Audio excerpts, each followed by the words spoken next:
This video is proudly sponsored by Newtype. Tools, accessories, model kits, these guys have it. Hop over to newtypeshq.com and use promo code Otaku for 10% off on your next purchase. Hey, what's going on, my dudes and dudettes, and welcome back to another exciting build for the good folks from Flame Toys. So why don't we get started with the most popular robot series, Transformers, featuring Optimus Prime G1 and Devastator. And without further ado, my dudes and dudettes, let's get to it.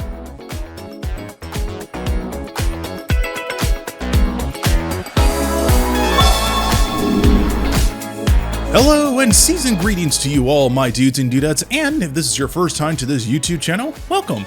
So I am no stranger when it comes to the Transformers franchise. In fact, I built my very first Flame Toys model kit a little bit over a year ago, and that kit was fantastic. But I want to do something a little bit special for you dudes and duds. I'm not going to be tackling just one model kit, but I'm going to be building two model kits at the same time. You know, spice things up a little bit over towards the end of the year. Now, I know I can just easily make one video over another and take advantage of the YouTube algorithm by making videos, but that's not how I roll. I figured this is the holidays, I want to do something special for you guys, and I'm going to give you a 2-for-1 package. So instead of tackling Devastator first, we're going to be tackling Optimus Prime firsthand because I have a little bit more experience of the frame, and then enjoy the very end, building Devastator towards the very end of the video. So as we can see here, there's not really much on the first inside the box besides really nice stellar promotional art that's shown for both of these machines, and the back side gives you tons of representation of what you can put these guys through dynamic action poses, while giving you a small glimpse of runners that you can expect, which I have to admit, these kits come with a lot of clear parts, so the customization factor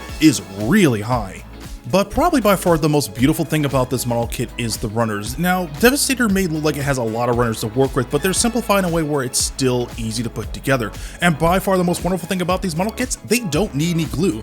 But probably the most wonderful thing I love about this model kit is the visual presentation. They do an absolute beautiful job when it comes to the instruction manual, put in its own little plastic sleeve. Now, Devastator does come with sticker decals and these two unique Phillips head screwdrivers, which are going to be primarily for the ankles of this particular robot. And the sticker decals themselves aren't that stellar, but they are good enough to really pull off areas that are really craving a lot of detail. As for the instruction manual, it's pretty straightforward, bright fluorescent greens and bright purples. You know, if this is not your favorite color scheme, you can always do some custom painting. And speaking of custom colors, first runners up, we can get these beautiful purple pieces, followed by these uniquely sculpted clear pieces, which are going to be for Devastator's eyes, visors, and the little hazard light that sits in back of his shoulder, followed by some metallic pieces, which are kind of weak looking, but we can do some custom flair with that. More neon lime pieces, sorry, can't speak straight, followed by more green pieces and a handful of polycaps that go in for moving the shoulders and the feet. Pretty straightforward. Now let's take a look at Optimus Prime G1. Once again, I have to give Flame Toys a lot of love and respect when it comes to visual presentation because these guys kill it every single time. Once again, the instruction manual comes in its own little plastic sleeve, but this time around, it is only rocking with only 3 sticker decals, which is the Autobot logo for either both shoulders or just one, and then a small assortment of reflective, like yellow stickers for the hazard lights up top. That's great. As for the instruction manual, it's pretty straightforward, gives you a handful of glimpses of action poses you can put it into. First runners up, you're going to get these classic blue pieces, followed by 2 unique different gray runners, which are going to be primarily for the inner frame and weapon accessories, a handful of red frame pieces, and a small assortment of yellow frame pieces, and a handful of polycaps for removing the joints and whatnot, and 2 unique different color pieces for the visors, the Matrix of Leadership, and the Golden Axe. The axe is a bit on the weak side, so I'm going to do some custom painting on it, but overall consensus, I want to tackle Optimus Prime first and save the best for last in building Devastator. So, with that being said, let's get started.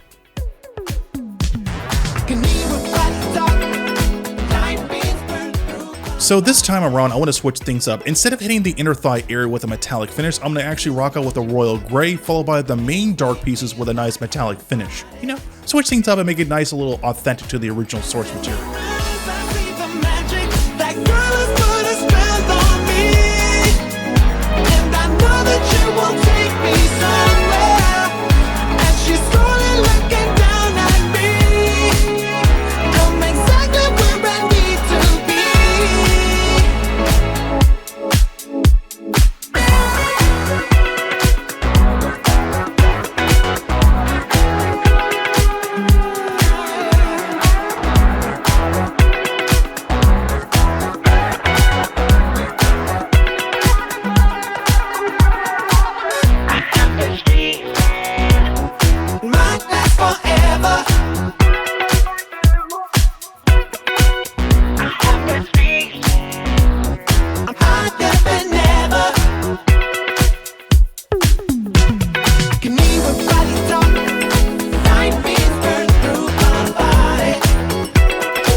So, just as I mentioned earlier on in the video, I really want to put some emphasis on the axe. There's nothing wrong with it, it looks just fine, but I feel that it being transparent kind of like is a bit too distracting. Certain areas just tend to pop out, and I really want to hide it by just adding a nice little flat finish.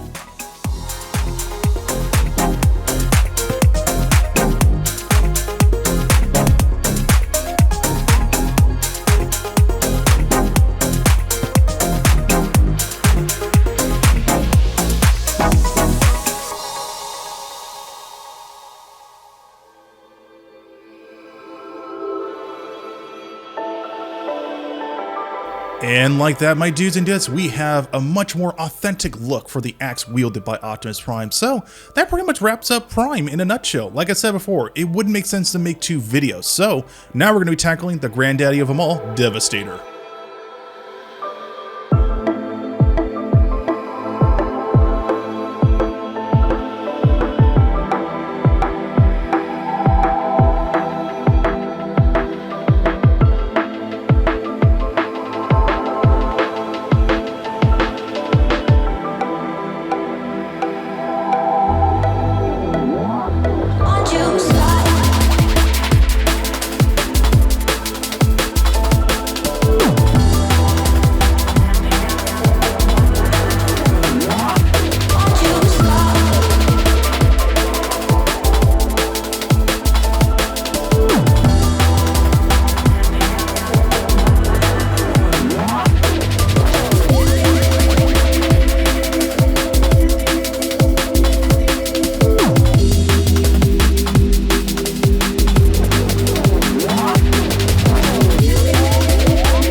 Alright, my dudes and dudettes, as this video is wrapping up, I want to share with you guys my thoughts and impressions about this model kit. So, there aren't really anything negative I can say about this kit besides the fact it being small, but I've kind of already gotten over the fear of building smaller model kits. You know, I built the high-grade Arbalest from Full Metal Panic, I built the RG Ava Unit 0, and then I built the Optimus Prime this year. So building smaller kits isn't going to be a problem. And in fact, it's actually going to be a nice welcoming change from building a 1/100 scale or 1/60th scale from time to time. So that being said, these kits are great.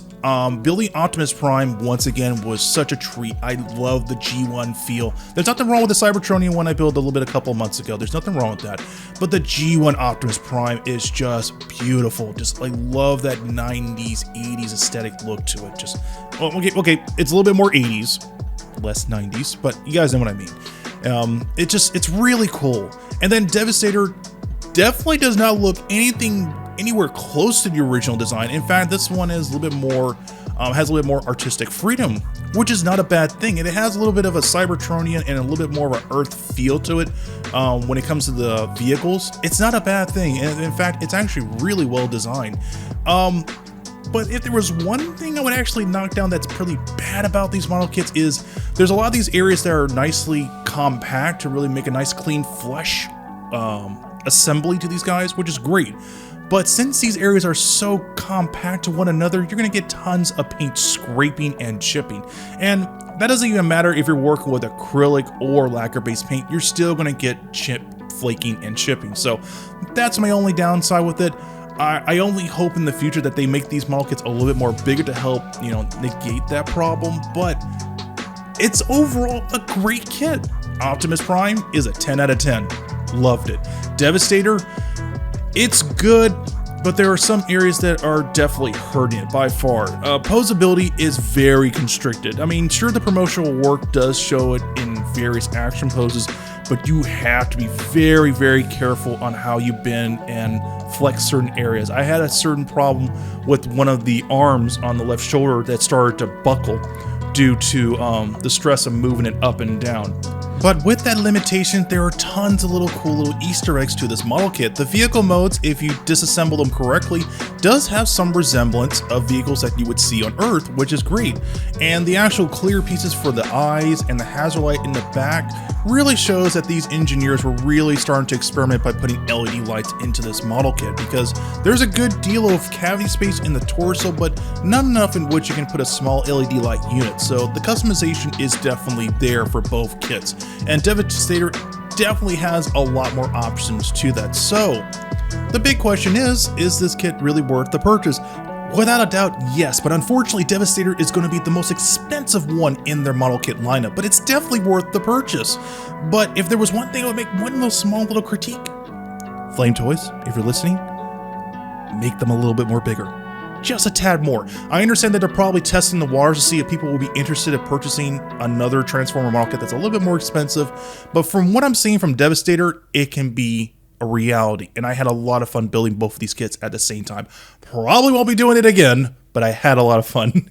But with that being said, thank you guys so much for watching this video. Thank you guys so much for the likes, comments, and shares, and liking this video, and a big thank you for the Patreons, and a big thank you to Burbank Hobbies for making this model kit a reality. You guys rock. Love you guys so much. And with that being said, I will see you guys in 2.5 weeks for the grand finale of 2020 build.